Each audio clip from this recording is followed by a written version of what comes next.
పిల్లలే కనుపాపని ఆపితే రేపటి వైపుగా నీ చూపు సాగదుగా.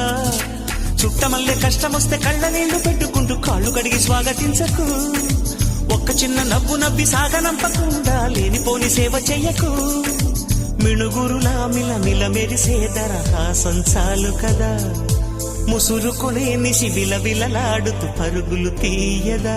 నవ్వే నీ కళ్ళలో లేదా జాబిలి, నవ్వే ముంగిళ్ళలో రోజు దీపావళి. ఓహో